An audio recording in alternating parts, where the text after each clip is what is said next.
Nkwanirizako omulungi ali ku Spark TV nenkubuzaako osibyo takansibyo ddala bulungi nnyo era nga nkulisayo mu wiki ebadde empanvu ddala akubuzaako nze Jeze Naji the most wanted the international bay era nga ne ku social media nkolesa most wanted yandyetaza okunfollowinga nga bulijjo Spark girlfriends ebeera egguse okuwa emiramwa egy'enjawulo egikuzimba egikwongerako ate nga tukusanyusa well nga bulijjo tubeera ku Malakai Eco Lodge kasita olengera nga ntudde mu ntebe ennungi nga ka background keekotegera butegeezi nti Malakai yabikoze masavu esangibwa Kitende era nga kifo kya kuumwiramu kifo kya kuyiramu ssente bw'oba olina omuntu ng'ali bweru nga yeebuuza bwana bakomyeyo Uganda for Christmas wa walinza okubeera Malakai ekyo kifo ekituufu tulina parking engazi ebyokulya n'ebyokunywa ebirungi pool engazi wamu n'ebisulo ebirungi wonna obeera otudde obeera olengera green mwere kugamba it's home away from home.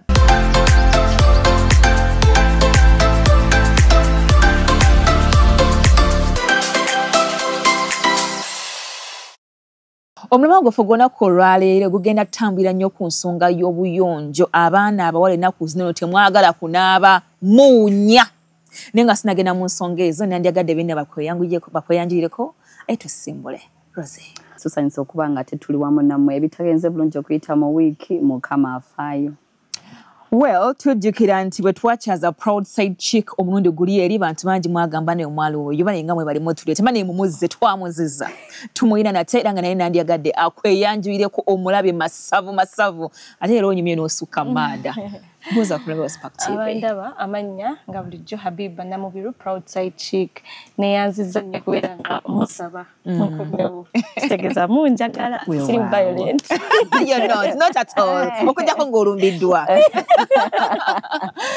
omulamu gwaffe nga nkugambye omulungi ali ku Spark TV kugenda tutambulira ku nsonga ya buyonjo abaana abawala ensonga y'okunaba mwagisuulira ddala muguluka era nga munnange mwesize nnyo wipes n'ogamba nti nja kukozesa wipes mu nkwawa ne bunsujju ntambule n'ogamba nja kukozesa spray oba kale perfumes ng'ezo mbeere nga ndabika bulungi ekyokusenya amannyo kino kigenda mu makati g'abasajja n'abakyala temwagala senya amannyo akamwa ne kakyuka kala amannyo ne gakyuka kala n'ovaamu ekivu naye nga gw'olinamu kali nja kukozesa mouthwash lwaki ennaku zino eno ensonga y'obuyonjo naddala ku baana abawala tekyali nnungi kugamba teguggwa abasajja basusse okomplaininga lwaki awalina kuteba temwagala kunaaba n'ebintu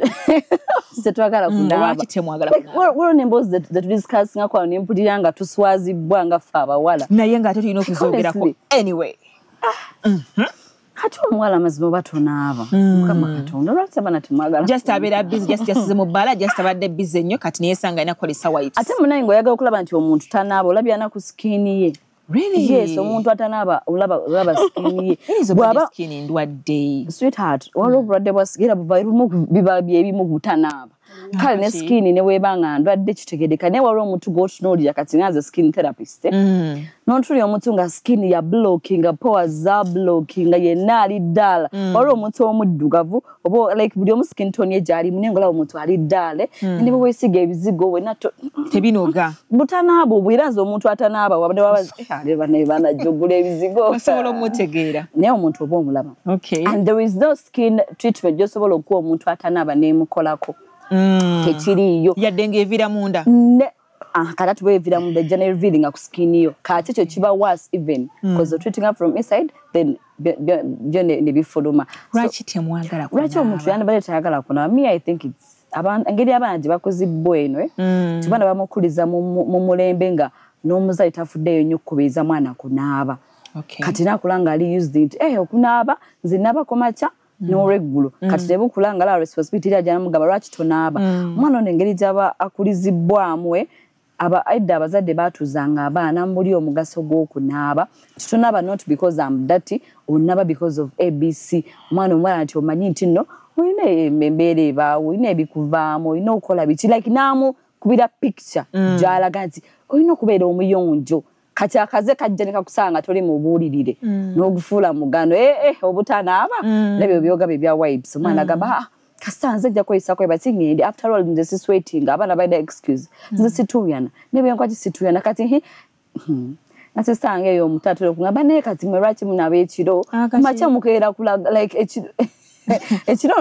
ogenda mbuliri lwaki onaaba ogenda mbuliri lwaki ye agamba era bw'anaaba ekiro ku makya ajja kuddamu nabe ku makya kubanga ekyo talina kyeyasuzaako kwaki abeera nabo like honestly omuntu bajja neyo mentality nga young adult esobola omukuliramu n'agamba okay it is for the adults ababa balina embeera gye bakoze be balina okunaaba but omwana olina omugamba nti whether what or what webase omwana omumala like otuyana like okunaaba nga ze akiraba nimabula temugenda kuna amazzi ganyo genda weebake so negujanga omuze gukola mpola mpola. Proudside Chick, personal hygiene mu bawala b'omulembe guno eno imbi nnyo bemba ndi wagiratinga ku scale ya 100 eri ku 20%. Lwaki kiriwe kityo lately? Anyway, tebagala kweyonja. Tubatitira. Mutadde nnyo ku kyokunaaba. Naye nga abantu abawala bangi nnyo banaaba. Naye ba aunt omuze gw'okugenda ne bu wipes mu washroom gukome. Ka makeup kabatulako bulungi walayi munyuma babatoninga bulungi buwigi babu installinga bulungi downstairs awo. Simanyi aba tugenda kukola tutya ekituufu kiri nti abana ab'obuwala eno abamu bali bamanyi nti okukozesa amazzi ng'ova ku kola ki number 1 ne number 2 nga abamu bali bamanyi nti kyabasiraamu bokka nedda si kyabasiraamu bokka ky'abantu bonna kukuuma buyonjo ekitegeera n'osanga omuntu omwana muwala actually obuyonjo tubusiba nnyo ku baana abawala ze simanyi lwaki abasajja bonzi sibatunuulira nnyo naye abawala abawala ekituufu kiri nti omuze gw'okukozesa bu wipes ogwo gususse perfumes muzikozesa ez'ebbeeyi naye ate tezituwa kali kawo kali pleasant omuntu n'agamba nekubye perfume gundi ya $1,000,000 n'ogamba iyi ate nga awunya bulala temushevinga point temushevinga abamu balina n'omuze ogushevinga bu style simanyanga ekimeme kalayini ba anti kakeeka mushevinga ne bugundi muneno munkwawa abamu bashevinga mu ensonga bambala obugoye obulaga enkwawa naye ekituufu kiri nti bw'obakeberako private parts babalinze kawakisinga kamalayo okubeera ng'omwami w'ekyayagala boyfriend yamugamba nti zesaagala kulya kasaawe njagala kulya kakeeka mune abasajja mune atusonyiwa ba anko naye babugwagwa mulimu abasajja abamu nina gye nabiwulira eyo sijja limba abasajja nga bagamba balina akagambo kebakozesa mbu ewunyawunya ekola ki yewooma ekyennyanja ekiwunyawunya abasajja bagenda barwa za infection ate ba infection tezibayisa nno bubi nnyo nga ffe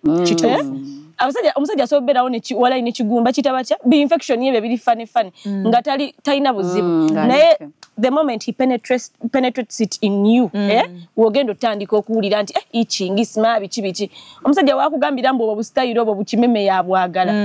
abamuseegu kyekisooka ate abeera mukyafu temushevinga ekyokubiri mwagala nnyo omuze gw'okukola ki bakola skin care routine n'akolako mu face wokka ewasigadde n'akola ki n'alekayo mususse mugenda tulwaza naddala ffe baside cheek naddala bakyala b'ewaka abasajja nabo infections zibakolako naye abamu just bacarrier ng'agenda gijjamu ono Jose agireete mu Proudside Chick ng'ate ye ajenjeeza ye talina kyemukozeko abamu tamanyi kunaaba anti agijjamu ono omuwala agiina neemutambulirako n'agireeta n'agijjamu ono anti naye abadde yebakana buli kiramu oluusi mu kiyigo nga wakyafu oluusi nebiri byogambye nti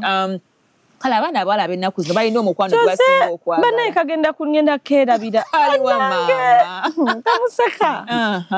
omuze gw'okwesonseka agadagala mbusimaamu woomya bannaye agazaago galeese infection n'okutuwunyirira nze mbabuulira mulekera okuwunya muwunye naye ffe temutuwunyirira okitegeera yo anti kakati kyegamba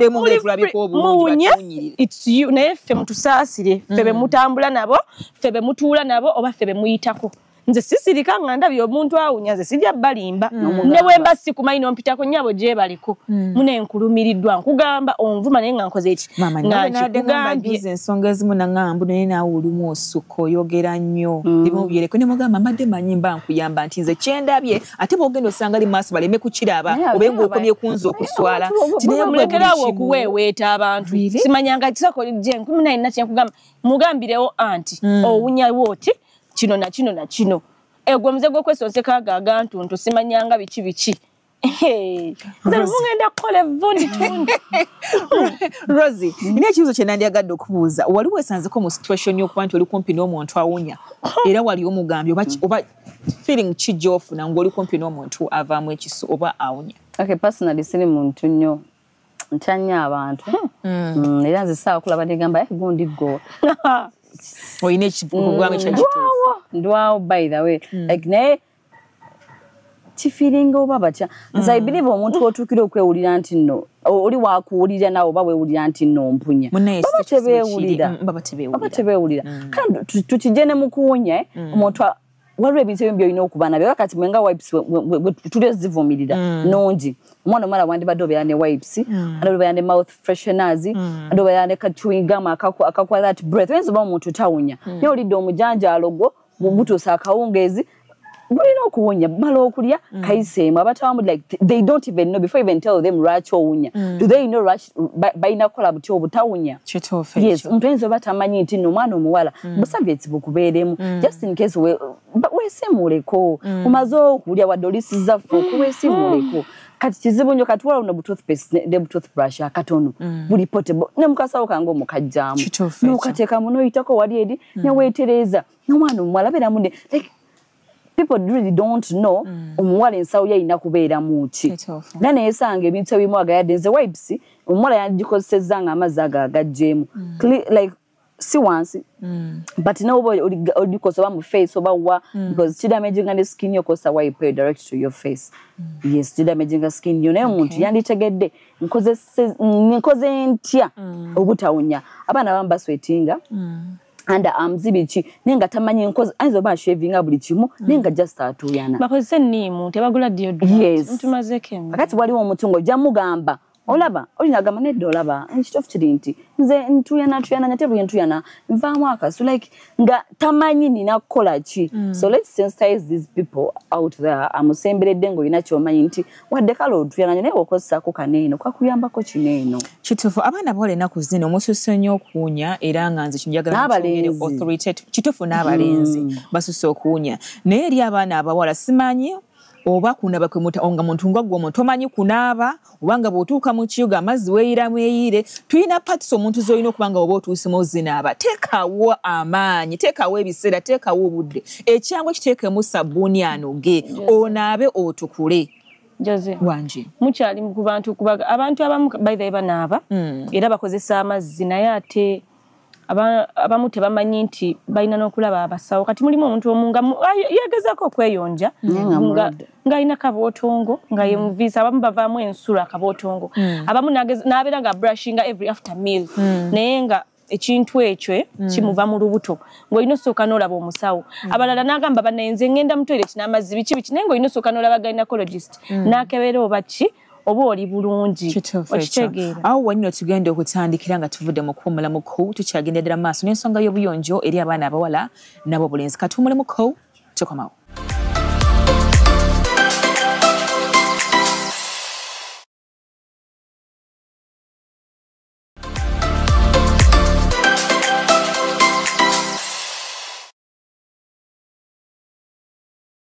nkukulisaayo nnyo mu kuwummulako omulungi ali ku Spark TV ekyokola ky'amaanyi nnyo program Call Spark Girlfriends akatweyungako nawe nkwanirizaako nate mu ngeri ey'enjawulo tukyagendera ddala n'ensonga y'obuyonjo oba okweyonja mu makati g'abaana abawala n'abalenzi naye ate emphasis egenda mbeera nnyo ku baana abawala naye nga njagala nkujjukiza nti tuli ku Malakai Eco Lodge esangibwa Ekitende era nga yandyagadde okuwummulamu okulya ku ssente zo kyekifo ekituufu oninza okugamba w'olinza okujja era tojja kwejjusa tugenda kwogera ku mize egireetera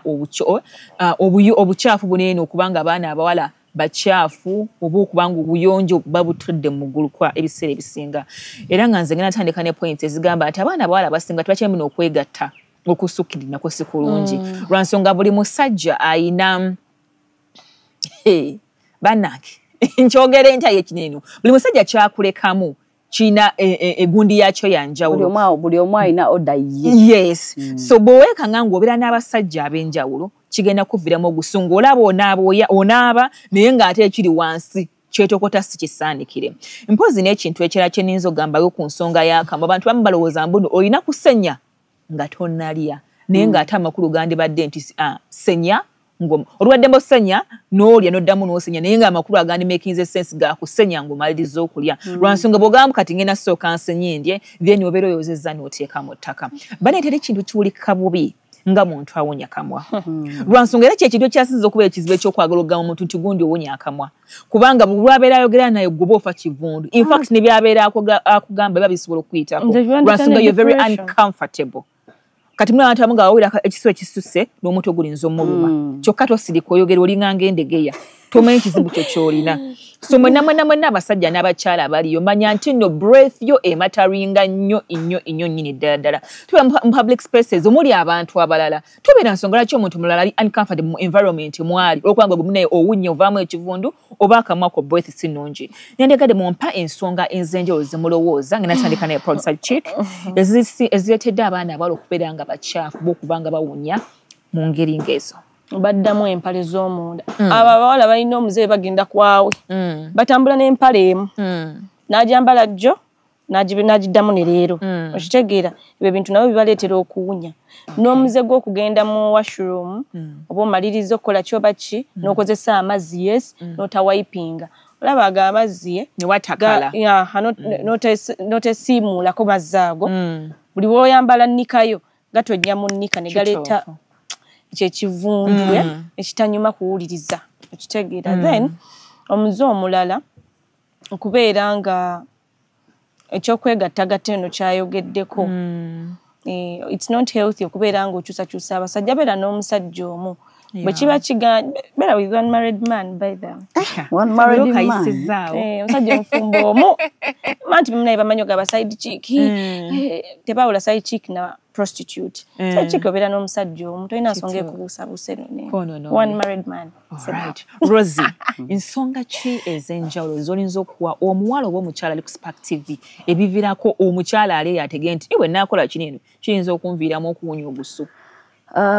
Mwogedde ku kintu kya Nika naye edda ffe twakulanga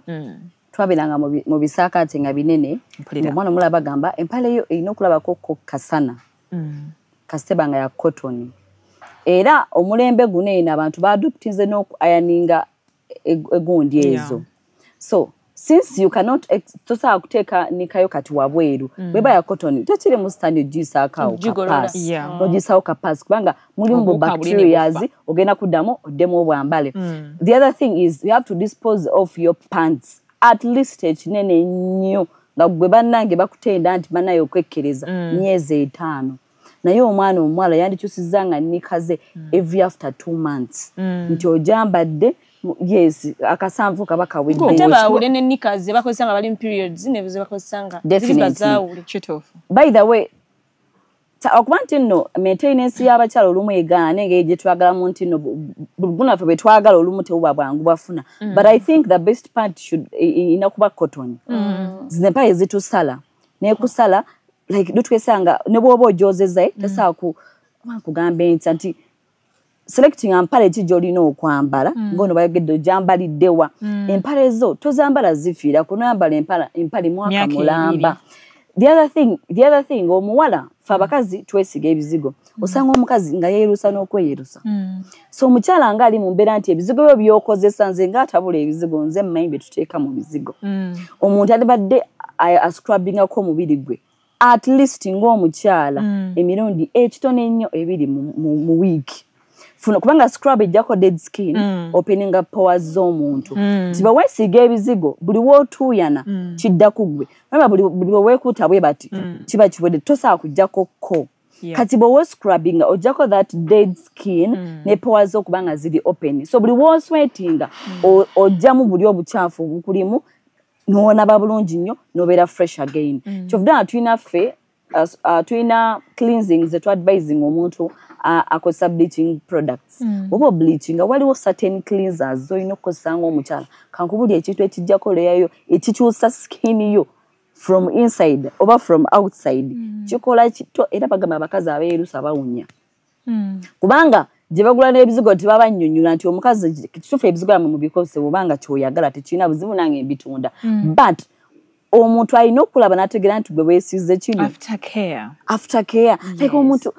scrub yourself chusa nikazo ziteke awali omusana bwoba osobola dispose them off olabe mbeera bwitatirire mwe mukyali no kubawunya abo mwana nemwe wali tudeko na muntu nga awunya ntuyo mu nviiri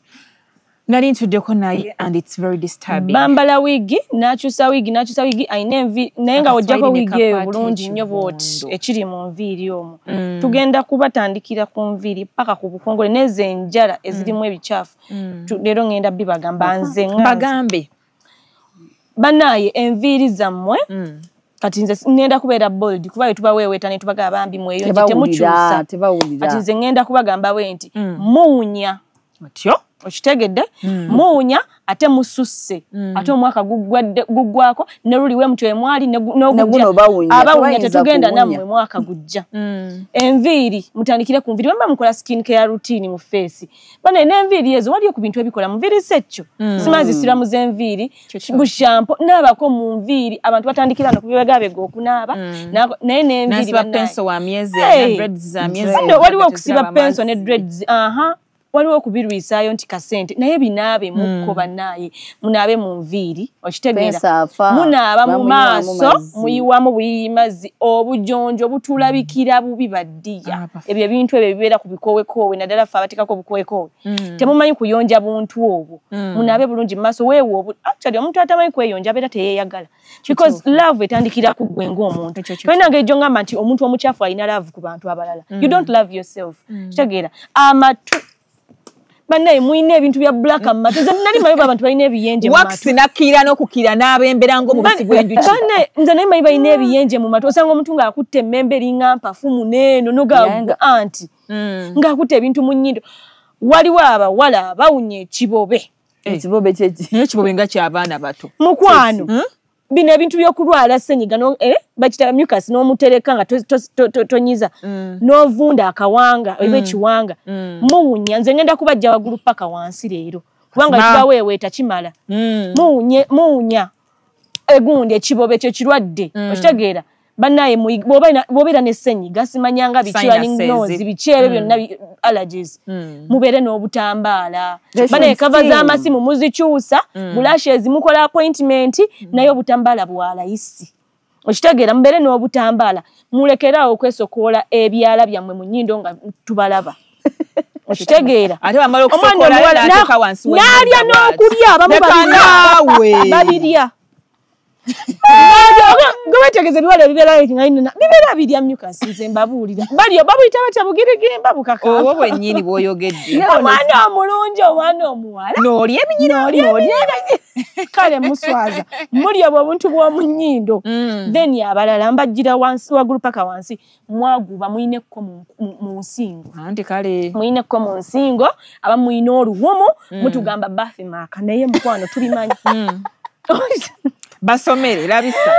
bathmark tuzaawula n'oluwumu simanyanga eno bathmark simanya balina engeri abalongo banjokya mukwano olina oluwumu lujjanjabe then abalala gwe ng'olina ku bbeere eddeneko situlamuko katono kuuta wansi wakwata ebbugumu ne wakwata nekko waliwo ebintu bya bulaaka abo balina bakyusa buleega akaleega ka bulaaka kamala kukwata mboge wansi waago nti banaabawe bati shu bisitulemukko kale weetolooza funa omuntu mukaye nsituliraako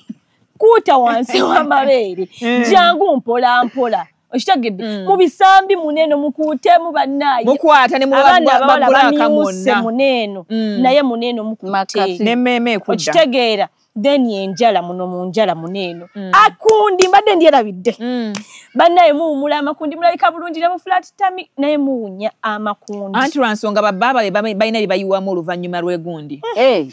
bibembera omwo okumala mwezi ku mwezi ebintu ebyo babitondera nga birina kuyiibwa wantu bali ku mukwano gwa kizungu nze banenza omusajja ayiwa ebintu ebyo nemmabeera no yonna bateekayo babirina bye babiyiwa ate mulekera basajja mu okuyiwa ebintu ebyo bitalina kuyiibwa balina bye babiyiwa okitegedde tujja kunnyonnyola oluvannyuma naye nga balina bye babiyiwa tojjaayo buugi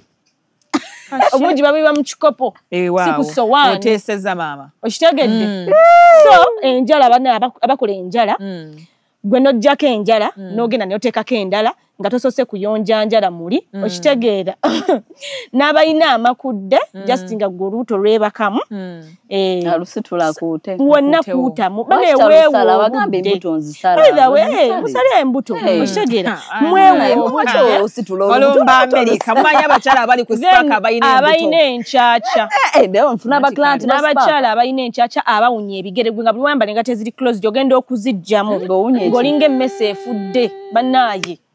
abawunya ebigere mugende musooke babakebere kabootongo kuba biva nnyo kabootongo n'abambala engatta embisi bwekimanyi waliwo abakazi abakola ng'akola naye nga wala bino ebyokusomera kuba nange nabikolako ebyokera ku makya n'oyoza olugoye n'olukwamulayo bati mu tawel bakyabikola abakazi abakulu nedda naawe olimba babikolera ddala omukazi omukulu nambala engatta embisi nga naye aziwulira mbisi naye n'agenderawo mugenda tuunyirira naye nze Abiba wallahi awunya gwe ngambako sikusiriikirira tugenda bazaala tubabuulirire tugenda kubazaala omwana omuwala njagala ompa ensonga lwaki obeera owunya akamwa bannaaye lwaki mubeera abamu basenya amannyo bakwata brush teeth abasomesa tebatugamba brush teeth and tongue temusenya lulimi ne mutuwunyirira then abawala abawa head mulina patisi ze mutalina kukkiriramu mukwano gwa kizungu gwe balimu mukwano gwa kizungu waliwo patisi ze bakkiriramu okwagala okuprovinga nti am romantic eyo togendayo tokkirirayo koma wano tugendagenda mukummula mukowu awo wenyine tugenda okutandika tutegeere gwe omukyafu oba asumbizibwa ensonga ez'enjiro ze twogeddeko oba alina emize gye twogeddeko butaba olinza okwetaasa oba biki by'olinza okukola ate okukyusaamu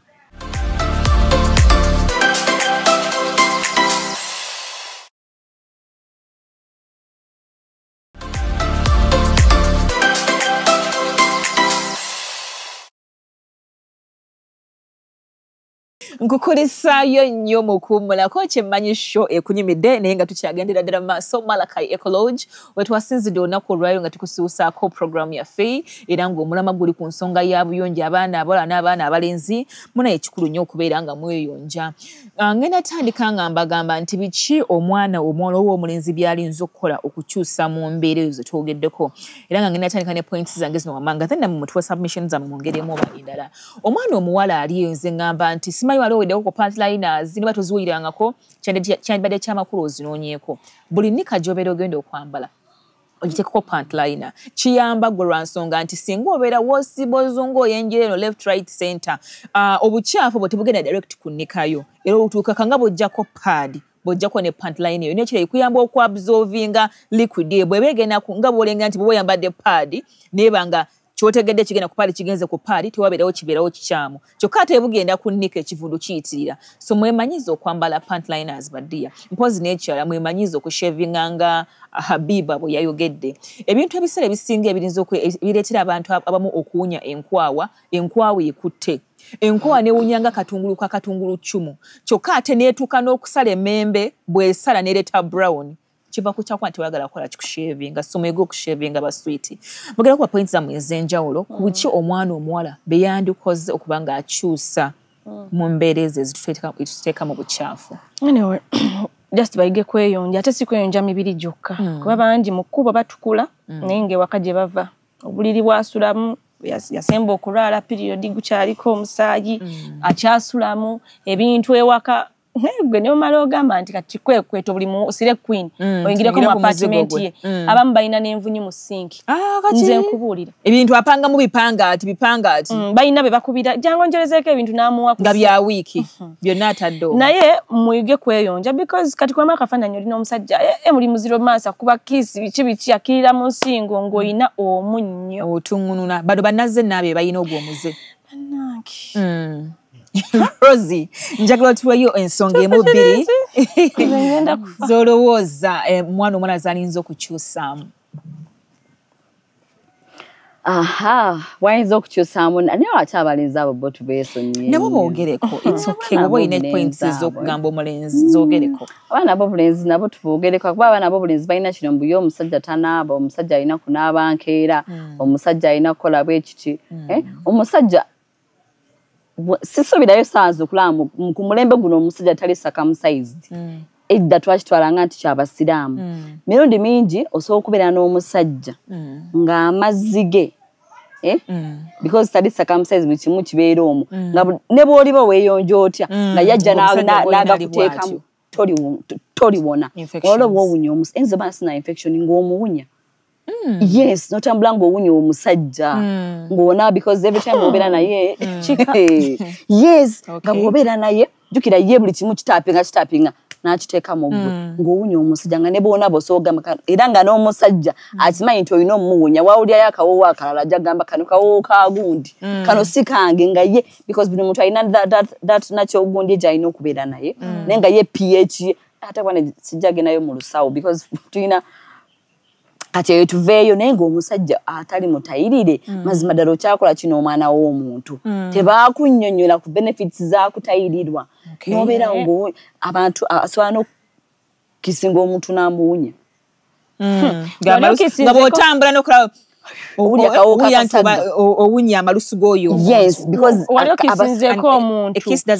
noweekanga nga tokisinga Mune nange nenyala kisirwa kubala naye wekanga nga nze ndi mwana nje nyinyalo lwensonga zino wali obaddeko n'omusajja n'omukisinga oyenda okweyisaako olugalo omukamwa nga obiramu omuceere ennyama okanga biridde nedda naawe iba nabiba oli muyaye ennyama n'omuceere n'abitereka muno munda mu matama osaaga ogenda ennyama naidde omuceere owulira obugumbagumba bw'ennyama mu kamwa bane habiba ndabika naye nga n'omusajja by the way abakazi ffe tuyonje abasajja obeera ng'olina patinawo abasajja abo balaba tebeefiirayo katonda yabawa kimu ate balaba abasajja bakola ssente temubagambako katonda yabawa kimu kukola mugambeko ne muba tomugambyeko oba kiki gwe muyonje omusajja wafulume bagambe mukyala ani bawa Jose wuyo afulumye banenga yoyoyoyo nga yafulumye okitegeera naye omukyala obeera ng'oli mukyafu osubira otya omukazi omukyafu okubeera ng'akunya engoye za bbaawe era omusajja agenda kuba n'essaati ng'eringa gye bakamulyamu obutunda mu nkwawo waliwo ekintu ekirala bw'ayogedde ku kulongoosa ewaka abantu kibabuusa amaaso bwagambye nti omuntu tugende tukole ekikwekweto eky'okuyingira mu apartments zaabwe tulengere mu sinki zaabwe zijega tukole ekikwekweto eky'okuyingira mu washrooms z'abawala oba mu bedrooms z'abawala bannange mufeeyo nnyo okuyonja ebiyigo byammwe ekigo ekyo kikolesa bwomu lwaki kibembe ne kikwata nga neteera osolo giseerako lwaki tooyera embeera n'ekyuka ne kala infections nyingi zetujja mu kiyigawo era ennyumba yiyo toyisiiwe wabweru mujja infections nyingi nnyo gwe ng'omukyala ayagala okubeera omuyonjo teeka effort ye esinga mu washroom yo longoosa toilet yo longoosa ekiyigo kyo kyusa towels kyusa amasuuka kyusa pillow covers bw'osula mu masuuka amakyafu tolina bw'ongamba n'ogenda kubeera muyonjo tolina bw'ongamba n'olina ekisenge ekivundu n'ogamba n'ogenda kujja ate bw'otulabikire bulungi nnyo banaye muli bakyafu ku mibiri gyammwe muli bakyafu ne waka ye musula nandisemu kyuse balongoosa boyfriend lwajja naye nze wemba musajja ate abasajja mu kiyige simayo show yaffe eno mulina ogiraba abasajja omuwala tomukubira ng'ogendayo oba omukazi oba tuuka butuusa olwo kakasa ki kyolina ale n'ekyokubiri abantu abawala abamu balaga nti bayonjo wano nga bakyali mu kudeetinga naye omala muwasa nomala naye ebbanga n'okakasa nti kiteezi alina baganda be wangi nyabo ng'ekivundu kyokka kyokka ekiri eyo kivundu kyokka ebintu bikyafu kuba nti just ensobera zitutya kutemya nti buli we tutemya nga zidduka ne mukwano zandibadde zitujjulako abasinga olina ebigambako kapya ensobera zitya kutema naye zandibadde zitugwako ne zitubeera ng'enjuki we zibeera ku kigundi simanyi maana gwe envunyo manyi weejja kyabala gye balina enzitumala okukupa n'envunyo nga bawunya ekivundu ndowooza gw'olaba firimu nze kati nze ndi mu reality kankunnyonnyole bannange mwagala omukwano gw'abalungi naye teri agenda kukolako okwo omukwano muzungu ng'ate munange omuwala nobeera kale bane infection kale omuntu azoozibwamu nga tamanyi buli muntu yali aladdeko ku infection wakuba nti birina amannya ag'enjawulo mulimu abaana abawala nga ne discharge yavamu waliwo eza white ndowooza abasawo omumpulira baga waliwo eza cream nabuuza eyo green ddala discharge gyeri bannaaye abawala balina discharge za green nga ziringa ng'enkonge ekivundu kyokka ekiba kizivaamu enso naye yaba mulwadde bannaaye ekito abamulwadde mukwano watuukidde okulwala infection yetuuka mu green eyo mutuufu oba olaba me I do detoxification eyo ku mulimu nti olumu tulaba kala ya bikuvuddemu mu mazzi mwe tusinzira oli mulwaddewa like ngafe abakyala twetaaga to detoxifying emibiri gyaffe because body detoxifying ebisa ebisinga kati kyomwogedde okulwala mu mbuto okulwala mu biti you steam osobola okwesteaminga like natural steam nga gwe omukyala n'omanya nti kati wano nyimiridde nta then ekya body detoxifying omanya nti ndwaddewa era abatakola ngo detoxification banage tuzikola jangu weetereze ngada wangedde kakulu nyumo nasi bano kakola noteka amazaga ocha mu bucket notekamu byonna yes notuula kugenda okuva nga naye wansowulira otadde nze bannaye walotimbadde nerabidde kwano Mwizo butampa mukisa abantu mwe kuddamu kumpita wanino kuba mbagambye amazima mujja kunyiga tujja kuyita bannaye gwe nga muli bafumbo ba muri mu relationship oba kyonna banne bobera n'omusajja wo nga oba muri mu buliri omuze gw'okwegatta mwegaseka nga buziba ne kumacha ne muddamu nga temwana abi ebyo bintu bireeta nnyo bukyafo naddala abakazi era kirungi nosho bagiyita batya spark girlfriend twagatamu abakazi abasajja abawala bonna bwe mbanga muvudde banenze saka mutayogera ku basajja era nze njabba olereza munagana buganyi kumpasa naye oya wabasajja bwe mbanga mbadde mukikola n'omusajja oba boyfriend oba husband wo nze oba akwanti jjajja wange ampa nnyo obudde nawuliranga nnyo kafulaska ke bateeka awo ebbali emanyi ebintu byadde ebyo nze bannaye ngenda tambulira nnyo ku bintu ebyo nze nali simanyi naye kafulaska ngo katadde ebbali naku zino mulimu buhiita mulimu buki bwe mbanga mmaliriza omusajja aba agudde ekikowuko omuleke omulimu gwe kukola ssente nakusanyuka yimuka nakatawero oba akagoye oba ki omuggyeko kafece genda ofune kagundi otekemu ku mazzi agabuguma mulongoose kubanga enkya gwe gwagenda okuddamu ku makya morning glory batugamba breakfast in bed mbono si mmere mbokera ku makya omukazi n'onaaba nodda mbuliri ogenda okusaawa emu omusajja agenda okujja ng'oli clean mbono si mmere kankubuulire waliwo abantu abeegatta n'abasajja baabwe ekiro ogenda okera ku makya nga oyagala kuddamu okugatta n'omusajja we era y'omu ng'alinga nga gwe bayiridde babita batya buno obuugi nga era naawe naakuddamu womala ng'ogamba omusajja gamba nga naawe kenyininyini era kyekimu olinganga eyatangirwako snail bagita yatya mu Luganda ekkovo ate bayiza aba abakazi abamu bakulanga ekkovo Katonda wange nze yes bagita batya ekyo ekintu ekibeera mu gundi abamu balinga ekkovo bane munaaba amakovu gammwe mugatukuze mu bitiibwa tugenda kola ebikwekweto nga tutega kamera mwabeegatta ne muteeyonja okwegatta kukyali awo okwa bulijjo nti bino ebitundu bisisinkana n'ebirala naye ate baagala nnyo bakolako omukwano gw'ekizungu nkulayira mamange omulungi abasajja balina teke gye batera okukola gwe nnyaba omukyafu ataagala kunaaba desinfections balina omuze gw'okukwata engalo zino nga mutandika ateekayo wali eri n'abeera mbu ngajja okwetakula kumba akola ki kano kasita manya nti awunyiriza alabe nti no kinagwa tekigwe balange mweyonji bagenda kugeya oyina endodo yebina olabika bulungi nnyo naye nga olumaze okukola tagambye nedda kyokka ate mwomera omugamba mbuno ateeka ensonga eri gy'abaakolako teri agenda kukwata mu mwago gwayagala nga bweyeyagala gwamalirako obudde bwe aguteeka mu kifo ekikyafu era ekivaamu ekivundu niwe batakoze kaneeno bw'aba atambula bw'ati n'atuuka ku kkundi awo akawo kabaka mazo okumukuba era ogenda mulaba nga akomyewo bwati naye gwe yo moment yekusube lwa buchafu okimanyi Jose abaana bambala baika bikers noje bobanga oyina naddala bana mogedde ku like thighs ezibera dark bana basinga bakikoso kubanga teyeekuuta kubanga atambula nga kuuta thighs kati najambala naye bike ezo sinoji ge mazima tekumbiramu eri akawo kutikasere ebbugumu ogenda otuuka ngo jijjamu ente kanakunga ye kati omwana ambala bike from Monday to Monday haina wabeera free tosobola kungamba butosa butawunya tekisoboka ewantu eweefumba bakolayo nga kyenyanja ina beranga breathing amungo omukazi no siba mu pant zine tiva bajaja fe bafumbanga nabwo nabo bali balofa mu ngeri yabwe okulofa kyeki we buchafu gabalambi kipeti kiba free ne Gomez nenga munate muli nika nabanga asiba mu jini nagende enkeera agenze kwawe tosanga mbo sibye mu jini nogende regulo okulaba omusajja ndebona abotya nga bye bintu ebyokola obujja kuwunya oba okumidde mu kaya ebbugumu ogero tuko okwejuka tebatukiza kwerongosa eri V yerongosa paka wabweru you clean the outside part kati tosa ngamba akawa akakumidde eri gogenda kale tambo osibe mu kijini kyo gende omusajja ojja kubeera owunya kituufu omuntu bena ko lumu free bera ka osi mune musibe waka musiba mugago kituufu weekend yo bere waka wegalike mu ntebe bwo taka mu kiddiracho Yes, breathe. Kwa bichidira sichiwagira mulabikanga oli mulabikanga ewaka weka. Yes, yo home alone bana proud side. Tambula toli mudira. Tambula. Era kisoboka. Akwaye takadadi wali. Mazima. Nonyuka. Abana bora banange mweyongerwa nsinga za complaints z'abola abachafu zifunye nyumba sajja era nga bwemba mpaka nangamba wali omulabyeko nza kugamba nse musajja nzembera n'abawala kitegera nga bagamba nina kuzinira bola basuse nnyo okuwunya omuwala nga abakutudde kumpi ne appetite wamuyikidde kidala nina apisinefa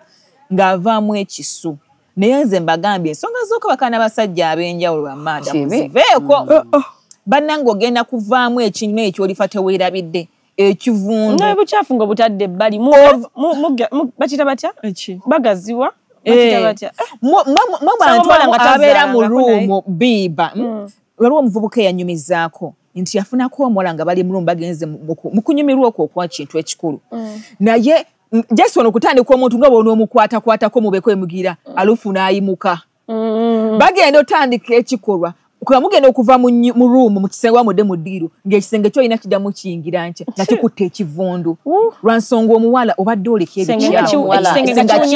n'abawala nga bava mu mulimu abantu what honestly do you even know wova mu periods what you're supposed to do as a woman abachafu tubabole TV mugamba ategeera omwana bava mu busy child na mugure afudde mu period leero nga bwazivudde bova mu periods omwana omala we steaming eko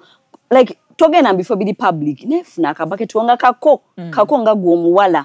we steaming cloves je zilize steaming omwana obangu vamu ne rosemary ne we steaming abulungi nnyo jukira butuva periods oyinza ofuna mu blood clotting juba abantu abana basigala ba sporting olumu bobo sporting enaku ezisoka we steaming ng'omuwala enaku ezisoka nabagambye ezempale funa ye empale ng'ogimanyi yo kale gisaddakire ekyo nga wale empale zotali yambala ng'ovudde mu periods no gama nti zine empale particularly banga it is just zambala nga ndi mu periods bwenzivaamu sizambala dispose them of and your pants tekiri mu stand and your cotton pants right biba akatalekeka kurobudde lwansonga botukutte briefly akatalekeka era njja kubalemerako ku kyakweyo nze kifunze omuntu nga muchafu ebyaddala nze mba nkwenyinnyala ze nina mikwano gyange kino nkyogera ku kamera nga sirya waabwe nga tasobola kulya ku mmere yange bw'ati neeyogeza nega gitwale kanfune endala mba nkwenyinnyala nze nja benyi Alright, amagezi zegeninza okuwa omuwala agasembayo akatalekeka kange ngenda kugamba nti wemanyiza okunywa nnyama zikiyamba gwe mpozi n'ekirala okugezaako okutta akasususu k'osigaza naddala gwavudde mu piizi wemanyiza okulya ennaanansi zirye nga bw'otaziryangako ziyamba nnyo okutta akasuku eyo wansi n'obeera ng'olina akawoowo akalungi mubadde balabe balungi nnyo aba Super Girlfriends kyemukola kyamaanyi era nga nsaba Mungu abali kyemusinga okwagala tubadde ku Malakai Ecology ng'esangibwa n'ekitende yandegadde okwewumuzaamu olina abantu b'osuubira okuva ebulaya n'enguga balinza okubeera okumala wiiki namba enabeera Malakai parking ngazi ebisulo bingi wakakamu environment nungi ebyokulya n'ebyokunywa kwokomya amaaso otandika okulya nga olengeddeko birengere enabeera Malakai genda ku website yaabwe bookinga nabo obagambe ekyetaaga babeere nga bakikuwa makeup wange Sabira Bits yamukozeko asangibwa ku Namaganda Plaza ali ku level 4 shop number T32 Sabira Bits akola ku bagole era nga ne namba ye ey'essimu gye eri munoonyeko abeere ng'akyusa mu ndabika y'oku mukolo gwo gwotegese oguddakaawo yandiyagadde okunfolowinga social media ndiyo nga most wanted oba Jose Naji nandiyagadde side chick osibule omulabi wa Spark TV omugambe ne business yaffe ogimukube mu maaso omulabi wa Spark TV amanya nsigadde nze Habiba Namubiru proud side chick omwagara wammwe abafumbo n'abatali business zange the Habib's Bakery tuina snacks ennungi omwana wa agenda ku ssomero oba gwe ng'omuntu omukulu you want to snack oyagala kubeera ng'otegekera daddy akantu akamangu mangu nga bw'ofumba nina snacks ez'enjawulo daddy ezibinyeebwa ne meat bingi nnyo ate nga tukola deliveries then tuina beauty by Habi enamba y'essimu eri 0763846 beauty by Habi esangibwa bwayise ku Zamzam Market level 2 shop number 04 tuina wigs engoye ensawo byonna ebyabakyala enamba y'essimu yesigadde yeeyo. All right, thank you so much. Kubanga twaganye kuddamu okukyaza. Rosie Sibula mu Spark TV. Mubadde balabi balungi abatambudde naffe. Rosette Tendo ly'erinnya, the Queen of Peace on all my socials. Akati badde ku mulamwa gw'okuwunya. Yego omuntu awuli amaye bimu kubyetera okuwunya obesity abantu nga ogezze nnyo osobola okuvaamu akaswako obunene otuuyanirira. So kati ayagala ebintu ebyo ng'oba osala omubiri oyagala kusala obuto okusala mubiri munaye olekera okubanga ate owunya bubi. Rose Skin Clinic ye #1 plug. Nabagayo tulina cleansers ezikuyamba okuvaamu akaswako. Abantu mutuuya n'enkwawa waliwo omuntu nga tulina cleanser ekuyambako okubanga toddamu kukola ki kuvaamu kaswako. Yes, so mukwano tunoonyeko tusangibwa ku 0776256933 Rosie Skin Clinic Moiraba. Tubagala nnyo. See you next Sunday. Bye.